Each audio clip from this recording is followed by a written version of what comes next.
তোমাদের এই ধাম থেকে তো কত বড় মানুষ বেঁচে যায়, কত নিঃসন্তান সন্তান লাভ করে গেছে, কত বড় বড় মহাব্যাধি বিনাশ হয়ে গেছে আমার, তাহলে তোমাদের হবে না কেন?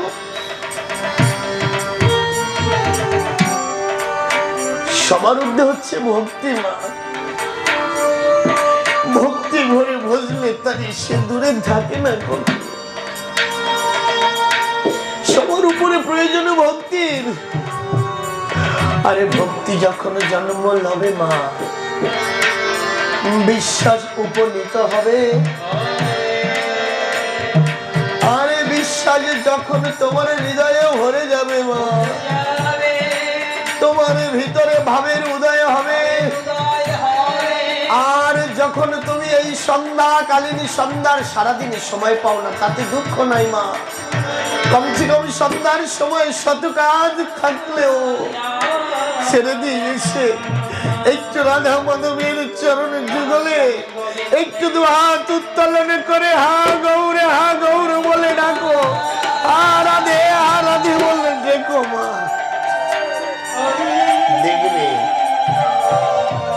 দেখবে মা।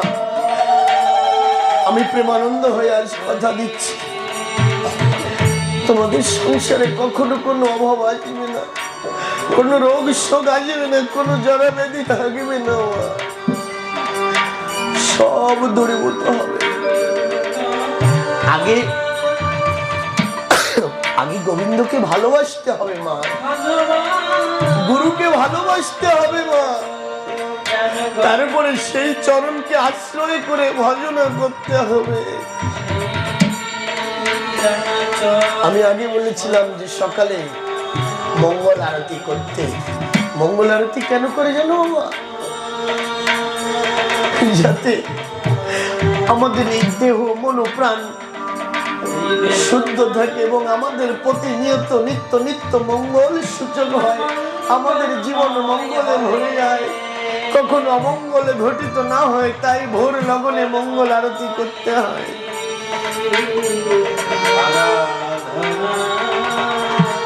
তাই কষ্ট হলেও মা সন্ধ্যার সময় রাধা মাধবের চরণে আসবে, বারবার না পারলো একবার কমছে গম্মা রাধে বলে ডাকবে, দেখবে তোমাদের প্রতি নিশ্চয়ই রাধা রানীর কৃপা হবে।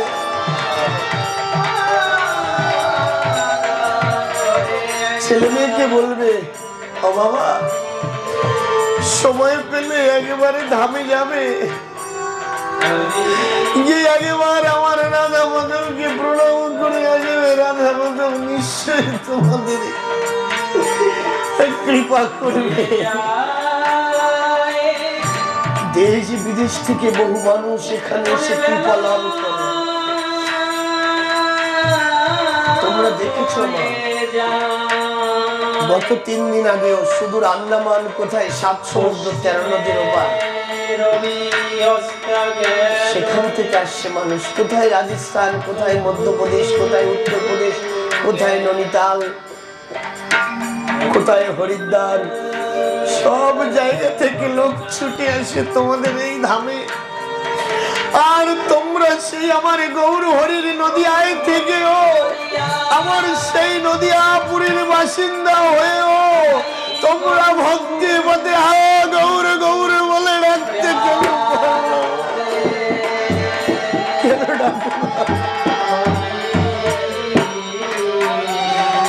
জানো মা, আলোচনা দীর্ঘায়ু করবো, অনেকটা সময় হয়েছে তো। আমার বড় দুঃখ হয় কখনই জানো, আমি যখন একা থাকি তখন আমি ভাবি, হারে আমার জীবনটাই মানবের জন্য সমর্পিত করে দিয়েছি। আমার জীবনে সব সুখ আহ্লাদ সব কিছু জন্মের মতো বিসর্জন দিয়েছি, শুধু যাতে তোমরা ভালো থাকো। তোমাদের জন্য যখন গোবিন্দকে ডাকি, তোমরা জানো না তো বলে আপন গোপন কথা না বলিও, যথা তথা জীবকে রেখো অন্য কথা দিয়া। তোমরা এসে কখনো দেখবে মা, 12টা 1টা যখন বেজে যায়, আমি এইখানে খাটতে দিচ্ছি। প্রত্যেক দিন আমার জ্বর হোক, রোগ হোক, শোক হোক, আমি কোনোদিন বাদ দিই না। রাত 3টের সময়, 2টোর সময় আমি জপের মালা হাতে নিয়ে এইখানে খাটতে দিই। আমি শুধু ডেকে ডেকে বলি, হে রাধা মাধব, আমার জন্য তোমার কাছে কিছু চাইবো না, যত দুঃখ আছে আমাকে দাও, আমার তাতে কোনো দুঃখ নেই। তবে আমি যাদের কাছে এসেছি তাদের তুমি ভালো রেখো। আমার ছেলে মেয়েরা যে যেখানে আছে, যারা আমাকে মনে করছে, যারা আমাকে আশ্রয় করে রয়েছে, তাদের মাধব তুমি ভালো রেখো। আমি কখনো আমার এই কর্মকে ভুলে যাই না মা। কিন্তু তোমাদের কেন বলি জানো মা, আমি তো তোমাদের জন্য কর্ম করে যাই, কিন্তু তোমাদেরও প্রয়োজন, তাকে আশ্রয় করে তাকে ভজনা করো মা। তাকে বুঝলে এই জগতের সংসারে কোনোদিন অভাব হয় না, কিংবা জাগতিক সংসারে কিংবা সেই পরমার্থিক জগতে কোথাও অভাব হয় না। সেই দীনবন্ধু একভাবে চালিয়ে নিয়ে যায়।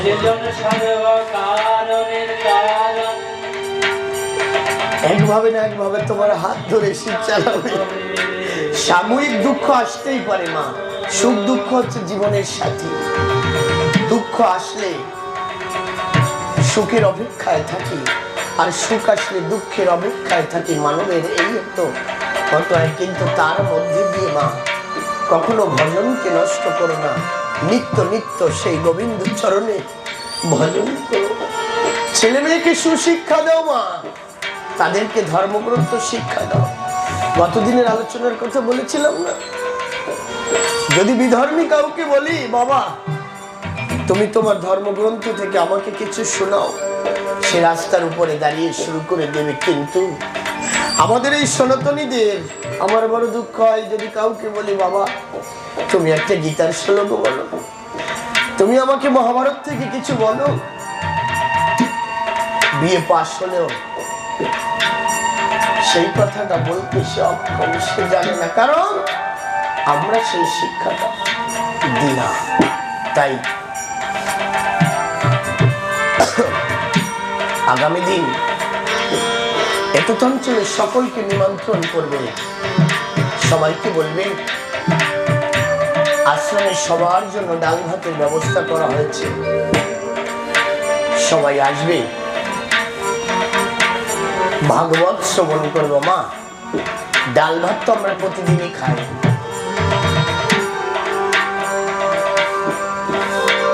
সর্বোপরি কি জন্য আশ্রমে আসতে বলা হয় জানো মা? পরমার্থিক ভোজন সেবা করো। পরমার্থিক ভোজন কি? আমার গৌর হরির কথা শোনো, ভাগবত কথা শোনো, আমার রাধা মাধবের কথা শ্রবণ করো, এবং সেই কথাকে জীবনে মূল্যায়ন করে জীবনকে অতিবাহিত করো। জীবনকে সুন্দরভাবে গড়ো মা, সাতশত করো, জীবনকে আলোকময় তৈরি করো, দেখবে সত্যি সুন্দর হবে মা। তাই প্রতিনিয়ত তৎপর থাকবে।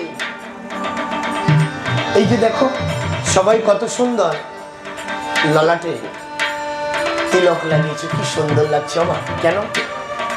সকালবেলা ঘুম থেকে উঠে স্নান করে নিত্য নিত্য যদি এইভাবে তিলক করা হয় কত ভালো লাগবে না? এই তিলক কি জানো? ভগবান নারায়ণের চরণ। আর এই নিচে দিয়েছে আমার কেউ তুলসী পত্র, কেউ বংশী পত্র, কেউ অসত্য বটপত্র, কেউ বটপত্র, বিভিন্ন ভাবে দেয়। এই হচ্ছে প্রভুর চরণ। আর এই চরণের এই পার্শ্বে থাকে স্বয়ং ব্রহ্মা, আর এই পার্শ্বে স্বয়ং মহাদেব বাস করেন, এবং মধ্যে স্বয়ং বিষ্ণু। এই ললাটে তিলক ধারণ করলে এই দেহ সব সময় পবিত্র থাকে না। এই দেহ কখনো অপবিত্র হয় না। চেষ্টা করবে নিত্য নিত্য তিলক ধারণ।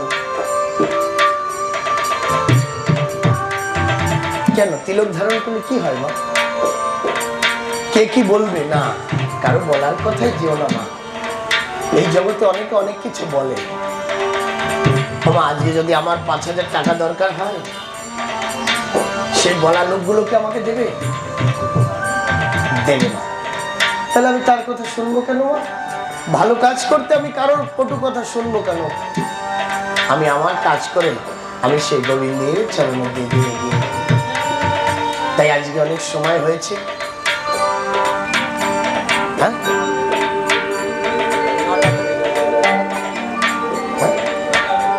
আজকের ভাগবত কথা এগোবো না। তবে মা কালকে খুব সকাল সকাল আসবে, একদম ঠিক 6:30টায়। কারণ কালকে রান্না বান্নার প্রসাদের ব্যবস্থা থাকবে, তো লোকজন হবে। আপনারা সকাল সন্ধ্যা 6:30টার মধ্যে চলে আসবে। আর ঠিক ঘড়ির কাঁটা ধরে 6:30টায় ভাগবত শুরু করবে। কালকে শুধু দেহতত্ত্বের কথা আলোচনা হবে। আজকে যেমন শুরু করেছিলাম, আগামী দিন শুধু দেহতত্ত্বের কথা শুরু হবে, দেহতত্ত্বের কথা আলোচনা হবে। তাই আজকে আর বেশি কথা বলবো না, আমরা এখন সন্ধ্যা আরতির দিকে যাব। এই পর্যন্ত আমার কথা, এখানে বিরাম দেব। সবাই ভালো থাকবে, সুস্থ থাকবে, তোমাদের সর্বভূত মঙ্গল। ভালো জয় জয় রাধা কৃষ্ণ প্রেমানন্দে হরি বল। নিতাই সীতানাথ প্রীতি প্রেমানন্দে হরি বল। শ্রী গুরু নিত্যানন্দের প্রীতি প্রেমানন্দে হরি